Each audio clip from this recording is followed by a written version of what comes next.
feeling life through every breath, daily mindfulness. Every day, we breathe around 25,000 times, yet, how many of those breaths do we actually feel, not just notice, but truly feel, the rise, the fall, the quiet miracle of air entering our lungs, nourishing every cell, and gently leaving again? We breathe without trying. We live without realizing, and in this unconscious rhythm, we begin to drift, not just from the present moment, but from life itself. There's a strange irony in being human. We chase goals, deadlines, recognition. We run faster and faster, believing that happiness waits somewhere out there, in the next promotion, the next relationship, the next big break, and in the midst of that chase, we forget to breathe. We don't realize it until our body screams for rest, or our mind collapses from anxiety, or a doctor says, your blood pressure is dangerously high.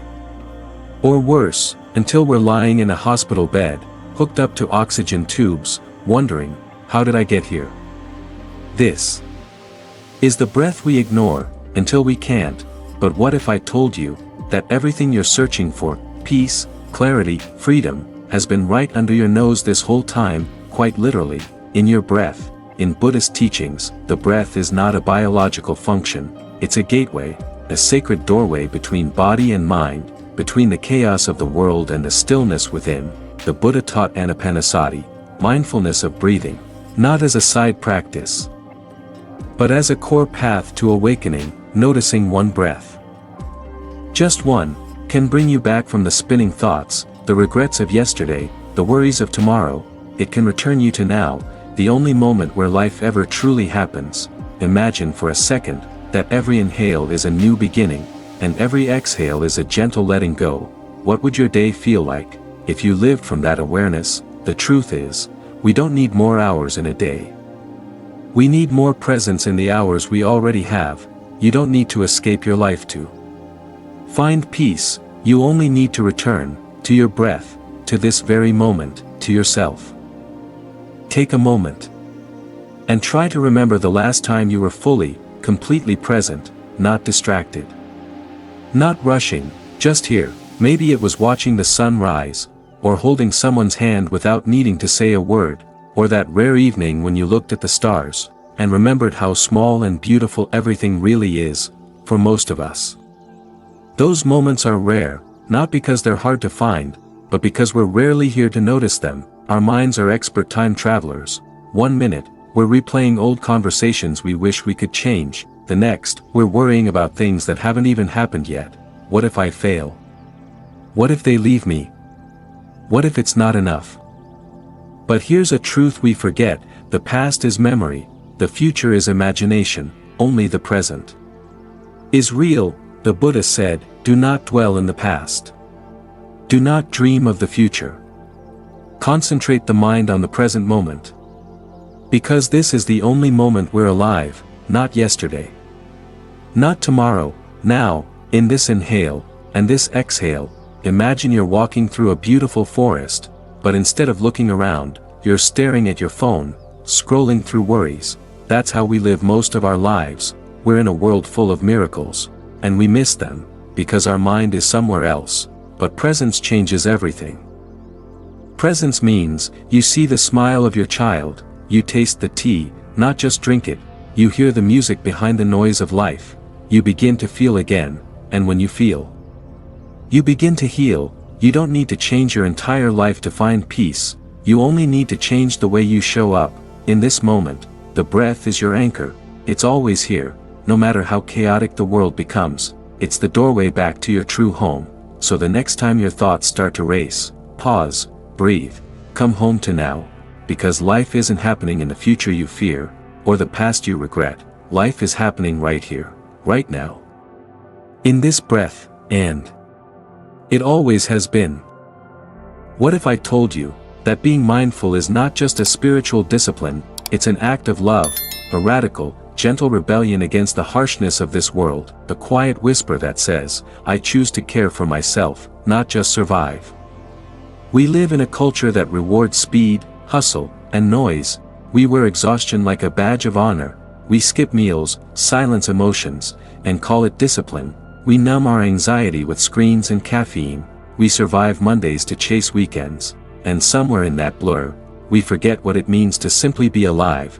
Daily mindfulness is not about escaping life, it's about embracing it, completely, as it is, imperfect, messy, beautiful.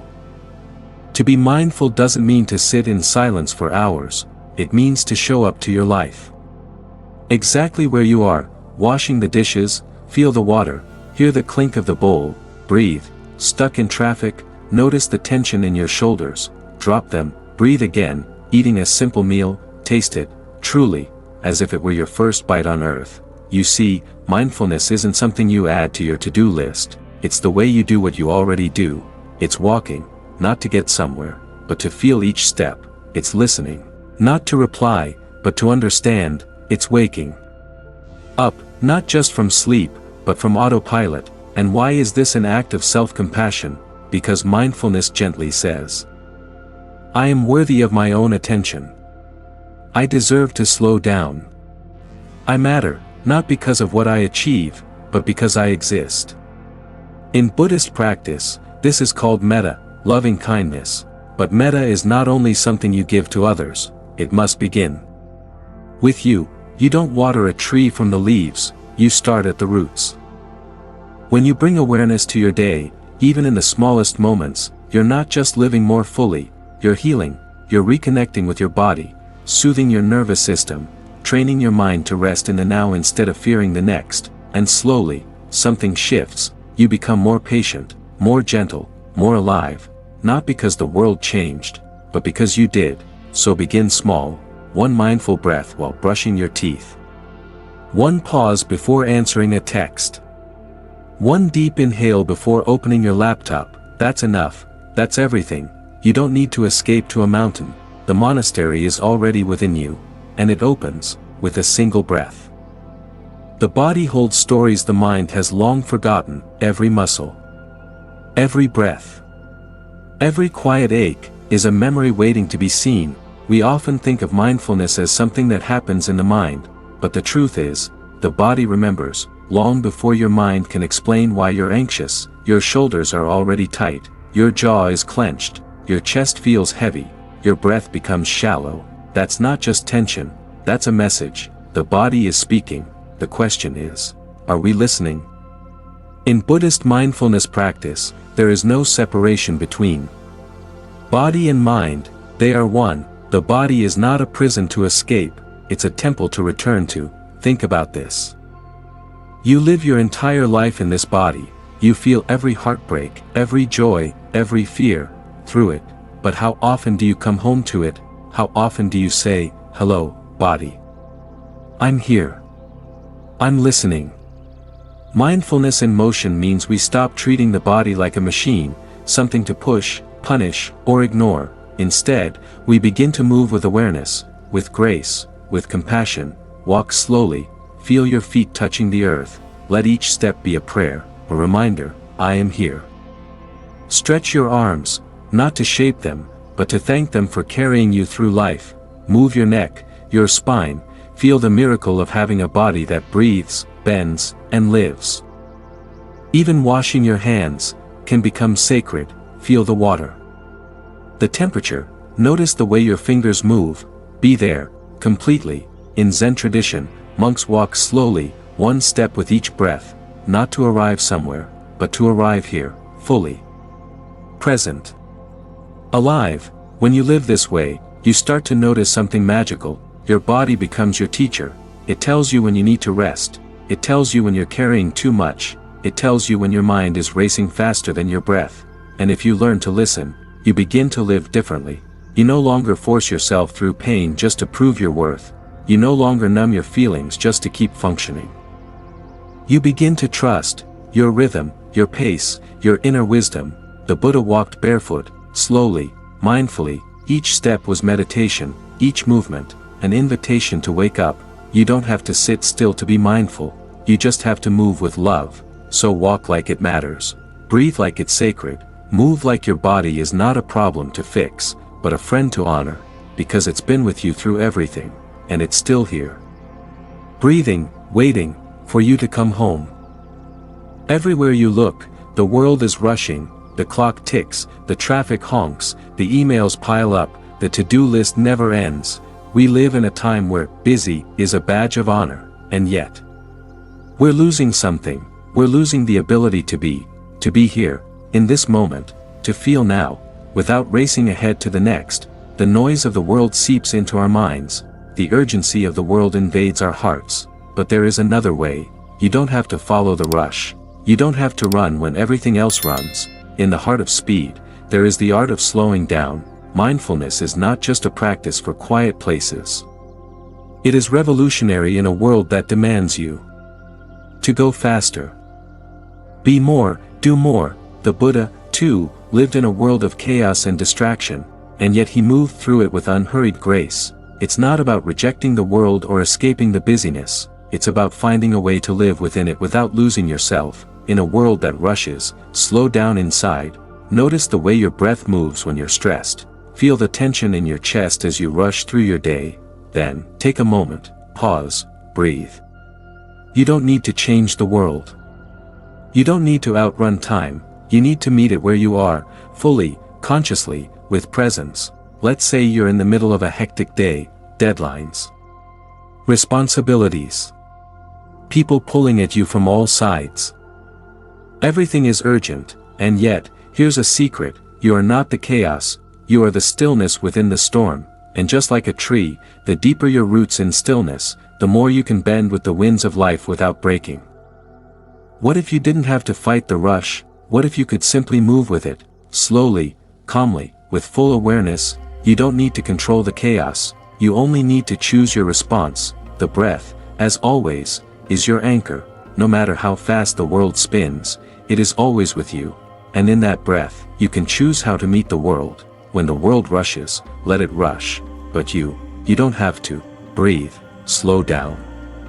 Feel your feet on the ground, even when the world is in motion. In every moment of haste, find the space for stillness, because in stillness, you can move through anything. When the world rushes, slow down inside. There is a battle that rages within us every single day, a battle we rarely talk about. It is the battle for control. The ego whispers, you must hold on. You must protect yourself. You must be in charge. But what if this constant struggle for control is the very thing that's keeping you trapped? What if, in letting go of control, you actually find the freedom you've been seeking? The Buddha taught that suffering comes from attachment. And what are we attached to, if not the illusion of control? We want to control how others perceive us. We want to control our circumstances, our emotions, our futures. We spend our lives building walls, creating systems, and putting ourselves on a path where we think we have it all figured out. But the truth is, life is unpredictable. You cannot control the storm, you cannot control the wind, and you certainly cannot control the hearts of others. But here's the beautiful paradox: when you stop trying to control everything, you open yourself to life as it truly is, unfolding, dynamic, and wild. The ego says, if you don't control it, it will fall apart. But the truth is, sometimes, things must fall apart to come back together. Control is a tight grip, and like any tight grip, it causes pain. But release. Release is freedom. Think of your breath. When you force it, it becomes shallow. But when you relax and allow it to flow naturally, it deepens, expands. And life, like your breath, is the same. The more you relax your hold on control, the more life flows effortlessly. It's not that we stop acting or stop making decisions, it's that we let go of the need to control the outcomes. Think of the bamboo. It bends in the wind, but it doesn't break. It does not fight the wind, but it moves with it, gracefully, flexibly. This is how we must move through life. Let go of the need to control everything. Let go of the need to be perfect. Let go of the need to plan every moment. Instead, surrender. Surrender to the present moment. Surrender to the flow of life. And watch as things begin to unfold without the tension, without the stress. The ego wants certainty, security, and safety. But true peace comes from knowing that we don't need to control. True peace comes from trusting life itself. When you let go of the fight, you stop pushing the river. You stop trying to force things into place. And you allow yourself to simply be with what is. let go of the battle, stop fighting against life, trust that everything will unfold exactly as it should, if you just let go. There's a moment in every life when we come face to face with the inevitable, the final breath. It is a moment we cannot control, it is a moment we cannot predict, and yet, it is the most certain thing about life. We spend our lives chasing things, ambitions, desires, achievements. We try to outrun time, escape suffering, and hold on to what we love. But no matter how hard we try, we cannot outrun our final breath. The Buddha taught that life is impermanent, everything is temporary. The beauty of life lies in its transience. So, why do we fear the end? Why do we resist it? Perhaps it's because we haven't learned the art of acceptance. Acceptance doesn't mean giving up. It doesn't mean surrendering to a life without purpose. It means acknowledging that everything has its time and place. To truly accept the nature of life is to embrace it, fully, completely, as it is. The final breath is not the end, it is simply the transition into something else, a new chapter, a new journey, and between now and that final breath, what matters most is how we live, how we breathe right now. If you are still holding on to fear, let it go. If you are still fighting against what is, stop. Acceptance is freedom. Life is like a river, constantly flowing, moving forward. You can try to hold the water in your hands, but it will slip through your fingers. You can try to freeze the river, but it will still melt. The only way to live in harmony with life is to flow with it, to flow with the river, rather than resist its current. The final breath is not something to fear, it is something to embrace. It is the natural culmination of a life fully lived, it is the release of attachment, the final letting go, and in that release, there is peace. So, as you move through your days, remember this, the breath you take now is your life, the life you live now is your legacy. Let every breath be a reminder that life is fleeting. And in that fleetingness, it is precious. Accept life as it is, accept each moment as it unfolds, and when your final breath comes, you will know, you lived fully, you lived mindfully, and you accepted life's natural flow with grace. In the end, there is only one thing left to do, breathe, the final breath, the art of acceptance. Thank you for taking this journey with me, breathing through each chapter of life, and exploring the wisdom of mindfulness. If this video resonated with you, please take a moment to like, share, and subscribe to the channel, so you can continue receiving more insights on living a mindful and peaceful life. I'd love to hear your thoughts and experiences. How has mindfulness changed your perspective? What moment today helped you breathe more fully? Share your thoughts in the comments below. Let's create a space of reflection and conversation. Don't forget to hit the bell icon to stay updated with more content that could inspire your practice and deepen your understanding of living fully in the present moment. Thank you for being here. Until next time, breathe deeply, live fully, and stay present.